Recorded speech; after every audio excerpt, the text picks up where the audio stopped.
Coba ingat-ingat, ada nggak teman kalian, seorang karyawan jagoan yang penjualannya selalu tembus target atau yang skillnya selalu dipuji habis-habisan, tiba-tiba mutusin buat resign. Niatnya sih mau nyaingin mantan bosnya, tapi ujung-ujungnya malah bangkrut dan stres berat. Nah, di bedah materi kali ini kita bakal ngebongkar ilusi mematikan dari transisi seorang karyawan menjadi pemilik bisnis. Kita bakal bahas tuntas kenapa keahlian teknis yang luar biasa itu sama sekali nggak menjamin kesuksesan waktu buka usaha. Dan pastinya, gimana caranya supaya kalian nggak jatuh ke lubang jebakan yang sama. Ceritanya tuh biasanya selalu dimulai dengan pola yang klasik banget. Bayangin deh seorang karyawan andalan. Mungkin dia seorang koki yang masakannya bikin restoran selalu antri panjang. Atau penata rambut yang pelanggannya harus booking berminggu-minggu sebelumnya. Atau bisa jadi sales dengan rekor penjualan tertinggi di perusahaan. Karena udah terbiasa dipuji dan ngerasa paling menguasai pekerjaan itu, biasanya bakal muncul satu pemikiran yang menggema kuat di kepala mereka. Gue yang potong rambut, gue yang masak, gue yang capek keliling cari klien. Kalau bos gue aja bisa kaya dari bisnis ini, masa gue yang kerja keras tiap hari nggak bisa? Pemikiran ini emang kelihatannya masuk akal dan memikat banget. Tapi bahayanya, ini seringkali jadi tiket emas menuju kebangkrutan. Ginilah yang dilihat sama si karyawan setiap harinya itu cuma ilusi manis. Pelanggan datang, pesanan dibuat, uang masuk ke kasir. Kelihatannya gampang banget kan? Tapi realitas aslinya, begitu mereka nekat buka usaha sendiri, tiba-tiba mereka harus mikirin biaya sewa ruko yang tiap tahun makin gila harganya. Belum lagi pusing mikirin uang buat gaji karyawan. Stres ngeliat tumpukan stok barang kedaluarsa yang nggak laku. Ngadepin komplain pelanggan yang marah-marah. Ngurusin ribetnya perizinan dan pajak, sampai harus berurusan sama susahnya nagih utang ke klien. Beban-beban tak terlihat di balik layar inilah yang seringkali bikin mantan pahlawan kantor kaget luar biasa dan akhirnya hancur berkeping-keping. Nah, ini membawa kita ke bagian pertama, realitas pahit di balik bisnis. Mari kita telusuri garis waktu 6 bulan yang rasanya familiar banget ini. Dan jujur aja, ini lumayan menyakitkan. Bulan pertama biasanya penuh euforia. Teman sama keluarga datang ramain grand opening, karangan bunga berjajar, omset rasanya luar biasa. Tapi masuk bulan ketiga, senyum itu mulai luntur. Kenapa? Karena rutinitas harian ternyata melelahkan banget kalau dikerjakan sendirian tanpa tim yang solid. Masuk bulan keempat, kas mulai kering. Tagihan dari supplier jalan terus, tapi pemasukan mulai seret. Dan akhirnya di bulan keenam, tabungan pribadi udah ludes buat nutupin kerugian operasional. Bisnis terpaksa gulung tikar. Sang mantan karyawan andalan pun harus nalan gengsi, buka laptop lagi, perbaiki CV, dan kembali melamar pekerjaan. Sedih ya? Dan yang bikin pola kegagalan tadi lebih mengerikan adalah skalanya. Kalau kita lihat catatan BPS dan Kadin, UMKM itu nyumbang 99% dari total unit usaha di Indonesia. Mereka ini sebenarnya tulang punggung ekonomi kita loh, tapi faktanya mayoritas dari mereka ngadepin tantangan yang raksasa. Mereka seringkali mentok karena keterbatasan akses modal, keahlian manajemen yang masih berantakan, sampai masalah legalitas yang nggak pernah diurus. Jadi kisah tragis 6 bulan tadi itu bukan cuma nasib sial 1 atau 2 orang aja. Ini cerminan masalah struktural skala nasional yang beneran nyata di luar sana. Pola yang sama juga terjadi di tingkat global. Coba kita lihat data dari US Small Business Administration ini. Ternyata cuma sekitar 49,2% bisnis baru yang bisa bertahan ngelewatin tahun kelima. Angka itu makin menyusut jadi 33,8% di tahun ke-10 dan cuma tersisa 25,6% di tahun ke-15. Titik gugur paling parah itu emang ada di tahun-tahun pertama. Artinya apa? Fase awal sebuah bisnis itu brutalnya minta ampun. Kalau kalian nekat masuk tanpa sistem yang jelas, tanpa uang cadangan, dan tanpa tes pasar yang valid, pada dasarnya kalian tuh lagi main Russian roulette pakai tabungan hidup kalian sendiri. Terus kalian mungkin nanya, apa sih pembunuh nomor 1 dari bisnis-bisnis ini? Jawabannya ada di angka 82% ini. Organisasi SCORE mencatat 82% kegagalan bisnis kecil itu terjadi bukan karena produknya jelek atau foundernya males. Bukan, tapi karena mereka kehabisan nafas. Dan nafasnya bisnis itu adalah uang tunai alias arus kas. Bisnis mereka mati karena kehabisan bensin.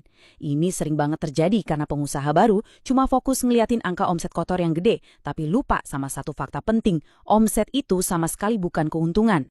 Buat ngebuktiinnya, coba kita hitung-hitungan simpel pakai contoh restoran ini.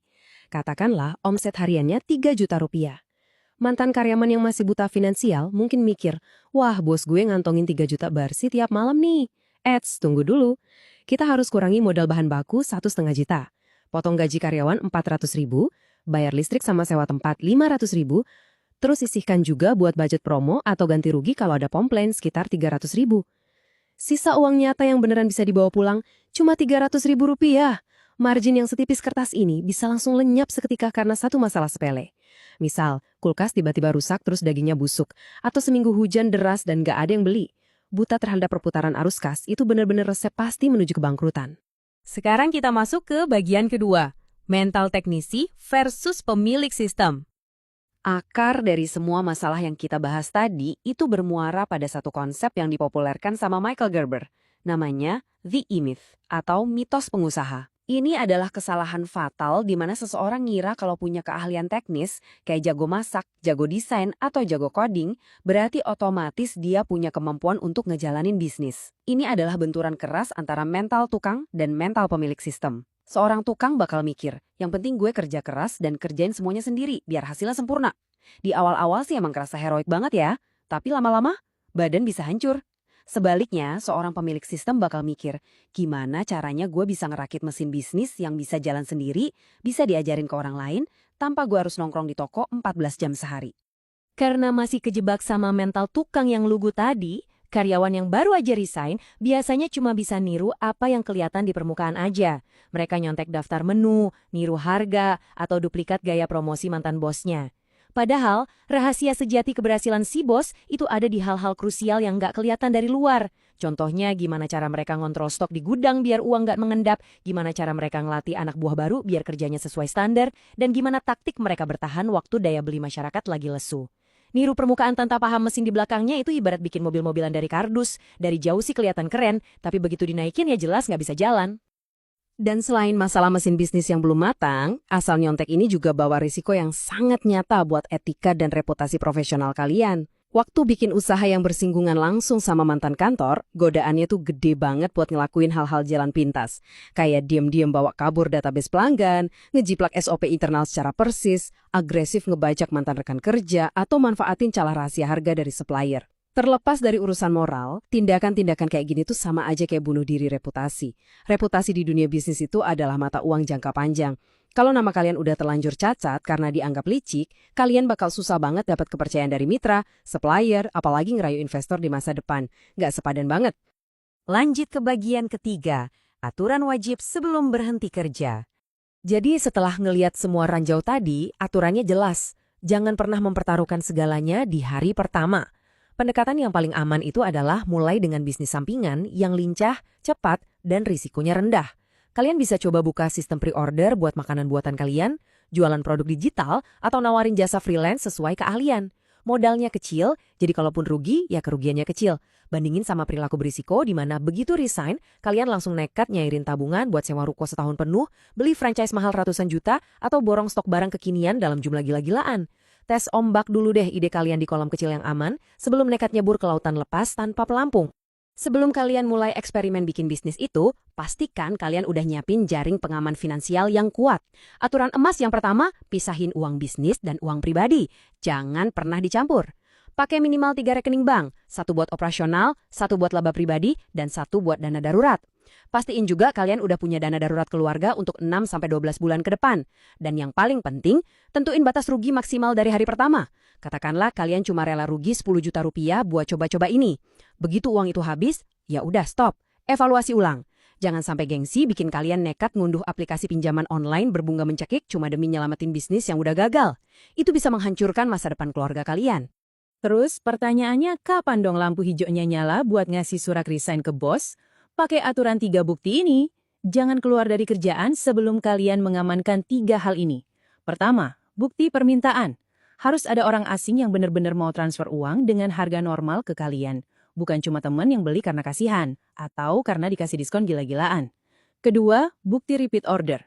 Pelanggan puas dan balik lagi buat beli, tanpa kalian harus capek-capek ngejar mereka.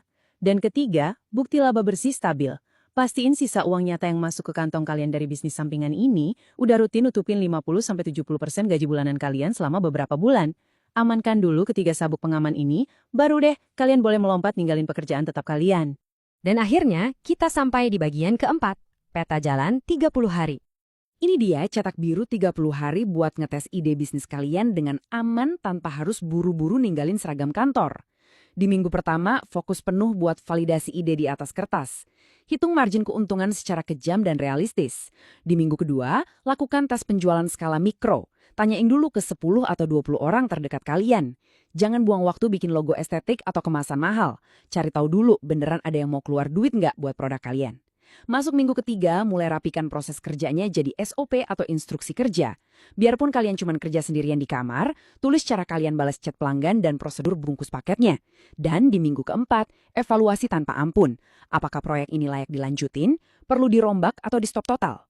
Cetak biru simpel ini yang kelak bakal nyelamatin nyawa finansial kalian. Pada akhirnya, seluruh bedah materi kita hari ini bermuara pada satu pertanyaan krusial ini. Coba tanyain ke diri sendiri. Apakah kalian benar-benar siap buat ngebangun sebuah sistem bisnis yang tangguh? Atau kalian tuh sebenarnya cuma pengen jadi karyawan, tapi kali ini di perusahaan yang kalian dirikan pakai modal kalian sendiri? Jadi jagoan teknis di kantor itu emang membanggakan banget, tapi ngendaliin dan menghidupi sebuah bisnis itu beda dunia. Jangan latah pengen resign cuma karena ngerasa jago ngerjain tugas teknis bos kalian. Resignlah cuma pas kalian udah bisa ngebuktiin ke diri sendiri kalau kalian mampu merancang mesin bisnis yang ngasilin laba nyata, bisa jalan lancar, dan yang paling penting, nggak akan menghancurkan masa depan keluarga kalian. Gimana? Udah siap? Terima kasih udah ngikutin materi kita sampai habis, dan sampai jumpa di pembahasan kita berikutnya.